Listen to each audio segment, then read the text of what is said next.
Hi, welcome back everyone to Crosstalk. My name is Simone, and we are once again coming to you live from Fountain Vineyard in Quebec, South Africa. And, just to give people context, Crosstalk is a podcast aimed at the young adults of our city, just tackling questions, crucial questions that they're asking, and bringing in the multi-generational facet. So we have been tackling the topic of red flags so far, and we are now on episode 3, titled "And Then Question Mark." With us today, we once again have Christopher van Appel, Jemma van Appel, and Dave Pedersen. Welcome. Thank you. Thank you. Okay, Dave, I'm just going to start us off with this. You left us on a bit of a cliffhanger in the last episode. So if you need context to that, please go, listen to the previous episode. But could you just maybe summarize the A, B, C, and then go on to where you stopped? Sure. We're in this process of exploring red flags and what could be wrong with our lives, what are the danger points. Again, just think of the image of someone waving a red flag on the road where there's roadworks coming up or an accident ahead. So red flags are waved as a warning. There's something wrong or something imminent about to break. So that's the context. And so I said for me, the discovery of a process of ABC, which is acknowledgement that there's something wrong, the beliefs by which I have lived that fed into that rather than fed into something healthy, and the need for confession of those things and a safe community in which to explore what this means has been a very, very good step towards transformation. And the practice of that, ever since I had encountered with God at the Tennessee River that I referred to at the beginning of these chats a couple of weeks ago, where I was helped to have an orphan spirit broken off my life, facing some of the issues of my life, had an encounter with the revelation of God's amazing love in the Tennessee River, which we can talk about again if you want to open that a bit more. And out of which came a realization that I had lived by the lies. So the acknowledgement that there's something wrong with me was clear.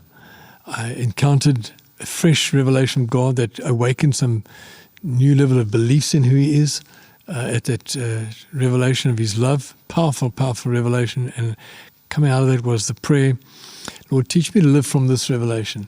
And then God, over the next 10 to 12 years, putting people in my path that became my community, my confessional community, where I was able to process stuff, talk things through, get into tunnels of chaos appropriately with people, including my wife, including some other senior leaders, including my kids, and acknowledge the fact that for example, there were so many what's wrong with me factors, so many red flag factors like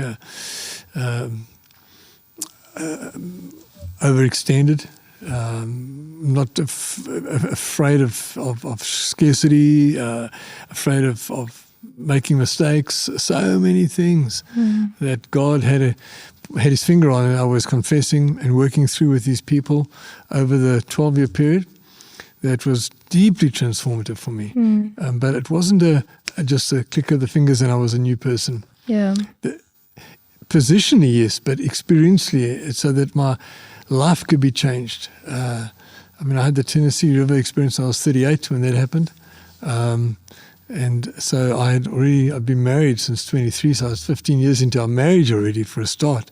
So that was quite a challenge. And it led me on to the D, which is to do differently. You can't do the same old thing in the same old way and expect a different result. That's insanity. And I began to determine that there were some actions I needed to take now to own the new way, a new territory, new person, new expression, new beliefs in God. My theology even changed. Before that time, I was very caught up in the debate between for those that are theological listeners, between Calvinism and Arminianism. The sovereignty of God versus the free will of man was a big issue. And you lean one way or the other. I found myself swinging one way. Started off Arminian, became Calvinist or Reformed, but wasn't satisfied with either answer until I discovered, and I thank God for guys like Dallas Willard, who helped me to understand that God is not a bully, but a lover. And he woos us and invites us into a relationship, and he does that sovereignly. But because his love, God is love, his perfect love, love does not obligate. Love inspires, leads inspirationally. And I found myself leaning much more into what Clark Pinnock calls the open view of God, where God himself runs the risk of being rejected by man, believe it or not. It is possible that man could reject God. Without that, God would not be love. He would be a bully. So it was transformative for me. And it still leaves the initiative with God, because God has taken the initiative. While we're yet sinners, Christ died for us. So that was very helpful to see those things. And so having a more of an open view of God and a view of him being a lover, not a bully, led me to do life in a far different way. In particular, the doing came about as a deeply personal conversation with God in everything that I did, including decisions I was making, risks I was taking, steps I was implementing. I implemented a particular plan in my life that would be about a 23-year-long plan. And I'm in that plan right now. I took some massive risks during that time as a result of this experience of the Tennessee River revelation. So the doing has brought about its own results. And I must be honest, I enjoy my life much more now than I did before. I used to have a word for the early seasons called Jemma. If you're a South African, you might relate to that word. Colin and I used to talk about how come I'm so Jemma. I guess discombobulated would be, is that an English word? I'm not sure. No, but I think I've heard it. We'll take it. But churned up, reactive, defensive, all this stuff, man. And as I began to implement the seeds of new actions coming from an inner place, not because of a book I read, not because of something imposed on me, but because of an inner love relationship with God, that him being my lover and not a bully and not one who's going to write me off.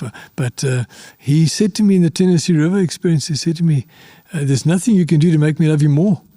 And there's nothing you can do to make me love you less. My love for you is my sovereign choice. That was so profound. And the implementation of that in the doing took me to unpack some of my historical origins of the Demostoic life, going back 4 generations and changing patterns of the past, so that I am no longer a product merely of generational curses or generational tendencies. I've become a new creation in Christ, and I make my own decisions now as the Lord is leading me in our love relationship. I don't know if that makes sense to you, but that's what I mean by the doing. Yeah. It's letting our life in a faith response to the love of God. Only thing that counts, says Paul in Galatians 5, is faith working through love. And the love and faith combination is what brings about a whole new dimension of life, a new way of relating, new way of making decisions, new way of looking at the future, looking at new ways of looking at some of the risks that we've taken, and knowing that God said to me, he said, have a mistake on me. See what it does. I'm not going to write you off. You're safe with me. Just like a father to a son. If a son drops something, you're not going to write him off. You'll say, son, you'll learn to carry that thing differently in the future, won't you? But that's it. It's not a rejection. It's a life opportunity. Yeah. So everything that I've done since that time has leaned me to a much greater sense of, hey, there's safety here, and I can live. I don't really mind what people say anymore. It's you want to work with the offences, like I said a couple of weeks ago, hey? But they're not defining anymore. You know? We're free of that. And Jesus said, he said, evil one has nothing in me. And I've begun to understand what he means, because the things in you that evil one attaches to are diminishing. As you're leaning more and more into the love, as I'm leaning more and more into the love of God. Dallas Willard says that. He says the right way becomes more normative for you, the more you lean into that. It's not to say you're perfect. Paul himself said, there's one thing I do. I want to lay hold of all of that for which Christ Jesus laid hold of me. He said, I haven't arrived yet, but this is the one thing I want to do. So he acknowledged he still had a journey, but that he was on the journey and claiming step by step, moment by moment, elements of the victory. Sorry, I'm talking too much. God, forgive me. I think it's also like important to note, like as you say, it's sequential. You don't learn your ABCs backwards. You go A, Appel, B, you learn it in a sequence. So from acknowledging, you target the beliefs, and then you come into that community confession, and then obviously into the doing. And I'm going to turn this now to Jemma and Chris. You guys are a fairly newly married couple, we'd say, in terms of how long you've been married. Would you just remind us how long? Almost a year and a half. Okay. How have you found that some of these, particularly the C&D aspect, the community confessions and the doing, how do you find that it has changed in the season where, you were once single or, in a relationship versus, being married? How have you found that it has shifted, like how you relate and do these types of things? Well, I no longer think for one person. I no longer just think for myself. Naturally, I have found myself thinking of Chris as well. So something that affects me, I know will also affect Chris. Something that where if the Lord speaks to me or I have an experience with the Lord, it's at the end of the day actually an experience for us, how the Lord has spoken to us. Yeah. And things that have been brought to light, or red flags that have been brought either to myself or brought to the light for Chris. It doesn't only affect Chris at the end of the day. It doesn't only affect me.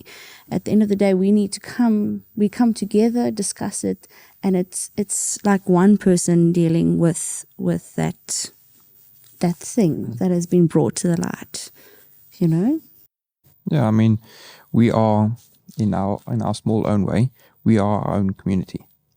So it's not just about me anymore, and it's not just about you anymore. It's both of us. And so when something comes up, now we'll discuss it and we'll work through it together, because we are there to help and support one another. So if I notice something in Jemma, or Jemma notices something in me, then we'll sit down and have a conversation about it. And then from there we can help each other to do differently, to make some changes, whether it is how we think, what we do, just so that we can adjust and so we can improve on it going forward. Because it's ultimately I'm not trying to just improve for myself. I'm trying to improve for Jemma and vice versa. So we're not trying to just work in it on our own. We're a team now. So it's about working together with the things together. Working together to then do better, to improve. Yeah.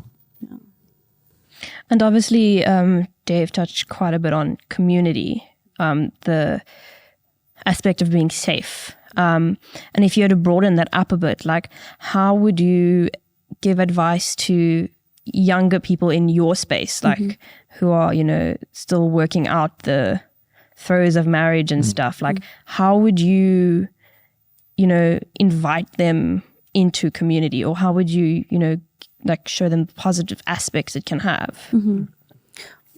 Well, we are in a connect group with a few other young married couples, and so how that works in a positive way, in a great way, is that we're all in the same season of life. So the struggles that the next partner is having, it's probably a problem that we've either had or are going to have.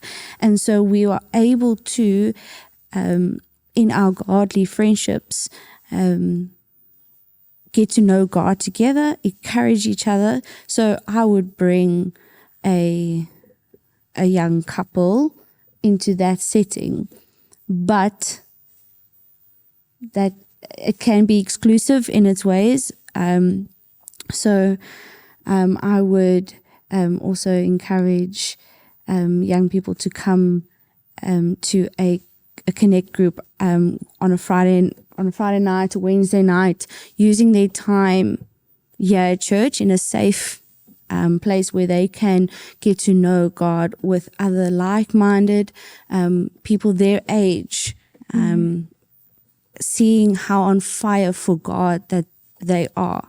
Yeah, it definitely does depend. I think being around other people who are in the same season of life as you, whether it is in a dating relationship, whether it is in a single sort of season of life, no matter what it is, I think it's good to be around people that are in a similar season of life as you, and even maybe some people that are in a season of life that you're looking towards going, whether it is you're looking towards dating someone, or even if you're in a relationship looking towards getting married. It could be good to speak to people that have been there, who are able to give you some wisdom so that you can take it and use it to be better. Maybe they had some issues going through the relationship or getting married. First few years of being married, it can be challenging, and being able to speak to someone that's been there is always quite helpful, because then you can grow and learn from their wisdom as well. Okay, you said that in a much better way than I was trying to say that. It's fine. You guys are one, as you said. There we go. Chris's words are Jemma's words. I think also, like Jemma, you touched on it briefly, that sense of exclusivity. I think just doing some, research on this, that a trap we can fall into is that trap of familiarity, like becoming too familiar with, too comfortable with Absolutely. how something is. What are some advice, like what is a piece of advice you can kind of give into, breaking that habit of like comfort, like stepping out of your comfort? Absolutely. Yeah. I find just trying to be open, trying to be sort of like an open book as to not having these preconceived ideas of what could be the case, whether it's getting involved in something at church or in a workplace or something like that. Not having these preconceived ideas, and that it lands up preventing you from getting involved. Sort of having that open idea of let's see what will happen from this, how it will change us, grow from, and how we'll grow from it. So having that openness to see. I think a great example of that is you guys being the first people on the panel. Yeah, but I mean, you've got to be willing to step out of your comfort zone. I mean, so easily after church we turn to, or we look out for the people that we know and that we are comfortable with, that we always talk to, the ones that we know the best. It's so much easier to spend forever after church having a great conversation with them. But what about the missed opportunities? And I'm speaking to myself 100% here. I would much easily turn to someone that I know very well and chat before I go home from church. But what about the opportunity that I'm missing where I can go to someone else? Yeah.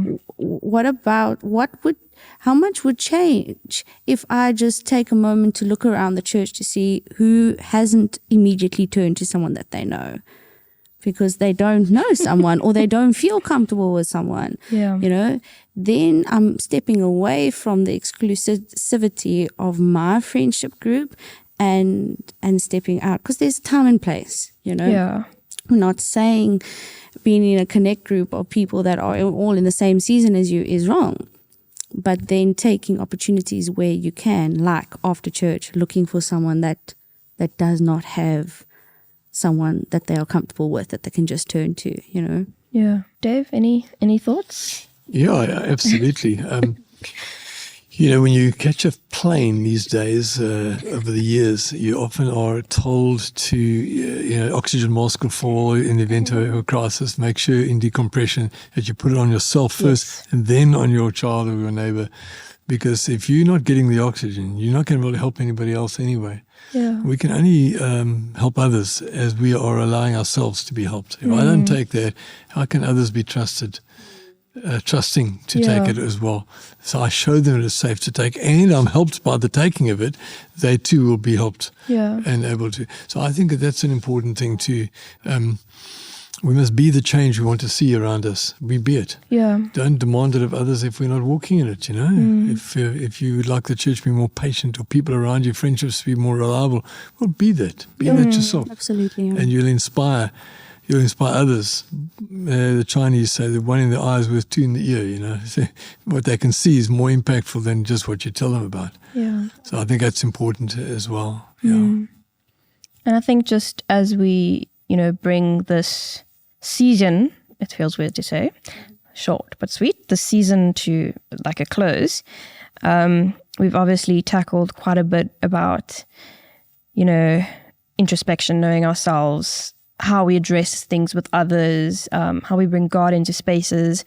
I think maybe what we could do, which could be a nice exercise, is we look to the person in the season ahead of us and maybe just give them a piece of advice. So Dave, if you had to give Jemma and Chris some advice going forward to the season that they're at, what would it be? I think love truth, and be willing to trade truth with each other, hear it, receive it, make this relationship so safe that you can actually do that, because you're very good for each other. And iron can sharpen iron. The interactions we can have can be deeply restorative. Our marriages can make us. Unfortunately, for many, many people, some of the toxins in the marriage is not always faced, and they invariably become hellish experiences or even dissolve. And that doesn't have to be that way. Not to say there aren't some situations where the abuse is extended and it's actually better to split. I say that cautiously because Malachi, God says, I hate divorce. But in the same verse he goes on to say, but I also hate the garment stained with violence. So if our relationship is only together because of a vow we made or a piece of paper, but there's no commitment to the walking out of what that paper means or that vow means, then that's abusive and that's toxic. So keep at it. And it's not always going to be easy. Sometimes it's going to be very difficult. But it's very, very worth it. We can help each other to grow. And I know Colleen and myself, we're married 46 years now. She has done a marvelous job in her own journey to healing from some historic things in her life. And it's been deeply inspirational to me. It played into my own journey as well. So one can inspire the other, I think that's very, very important. I think also when we know we are loved, that's where our healing happens. But our fruit comes when we lean towards loving others. So don't keep it. I don't think our journey of healing is complete or is adequate until we become healers, even wounded healers towards others. Not that we become perfect experts, but we out of the reservoir of what we grappled with, we pass over the truths. It's very helpful to others in a context of church and community like we have here in these experiences we're putting together. This is a wonderful opportunity. In the years to come, people will think back and say, those amazing times. It's like Francis Schaeffer, he started these Labrie communities of truth where people could come who are serious about seeking truth, theologically, philosophically, politically, and they grappled with many, many issues. And that was sort of kind of post the hippie thing. So it is a very constructive effort to steer lives into a well-grounded mindset. I think we need to have a revival of Labrie, a revival of truth-seeking in the context of safe community. Not that we're going to become textual arguers. We're not going to sit and argue about the texts of things. We want to live differently and let our lives reflect that. So that for me is very much part of of the doing. And then finally, just to say, I think the doing supremely is the establishing of the fact that we are now, if anyone is in Christ, he's a new creation. The old is gone, the new has come, and we call God our Father. We're fathered by him. We're a source in him. Father being, the source of our life as a sperm donor at the least, is God is that to us, and when his word comes into us and transforms us, it behoves us to now work out the implications of that. So work out your salvation with fear and trembling. For God is at work within you to will and do according to his good pleasure. And so these experiences we're having on these evenings like this are so important to help us become more than we would have been had we not done this. Yeah. I'd say to the loners, take a risk. And to those that are gregarious and always, as Jemma, as you said, just hanging around the safe people, take a risk too. And let's create a new platform for people to grow up and move away from being stuck in the broken, maybe even childish patterns, Yeah. Yeah. And then likewise to Jemma and Chris, if there was any piece of advice you'd give to someone like me who's still, looking at the next season, which you're already at, what would it be? Work on yourself. Try to be the best person that you can be, and don't try and do it on your own, like we've spoken about in these episodes. Take it to the Lord. Let him play a big role in your life. Don't let him play a small little, role on the side. Let him play the main role in your life. Let him steer. And in that way, you will become the best person that you can be, whether it is in friendships, to those that are around you in your workplace, and then if that's your desire, in a relationship one day, a marriage one day. Yeah. Yeah, definitely. I think there's definitely that aspect of being able to know yourself, being comfortable with who you are. If there's issues that you need to deal with, it's good to work on them, improve on them, be comfortable, be strong in who you are, and don't look for that kind of fulfillment of who you are through someone else. Be your whole self before you look for, whether it's friendships, relationships, marriage. Before you're trying to find that in someone else, make sure to find that in yourself.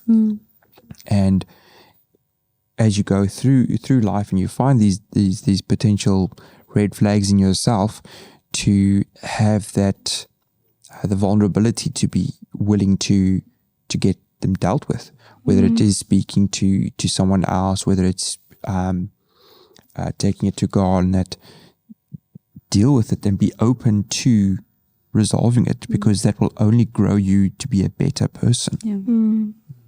If I could just mention two other things that I think will be helpful. I love what you guys are saying. This is so good.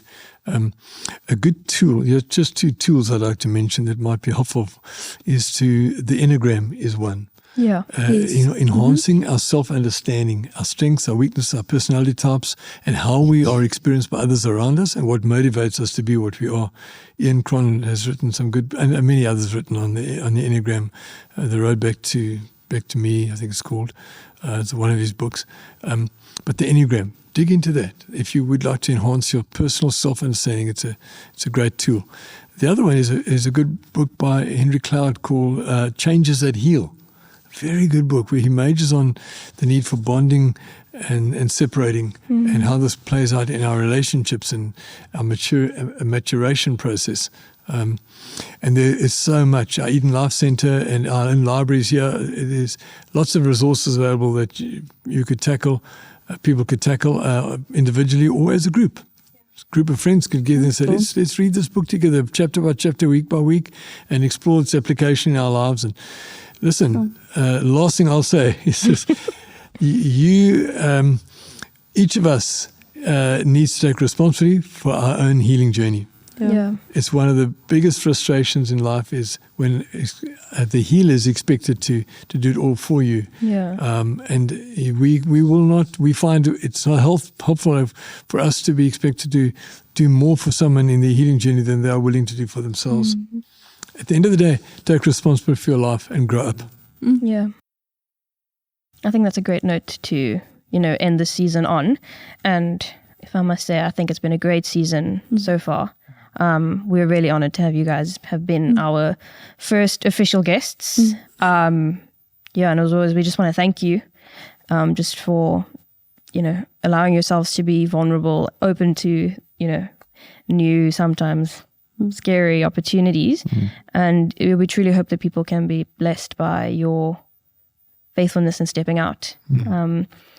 And just in saying that, until next time and next season, this has been Crosstalks with Chris van Appel, Jemma van Appel, and Dave Pedersen, and we will be signing off.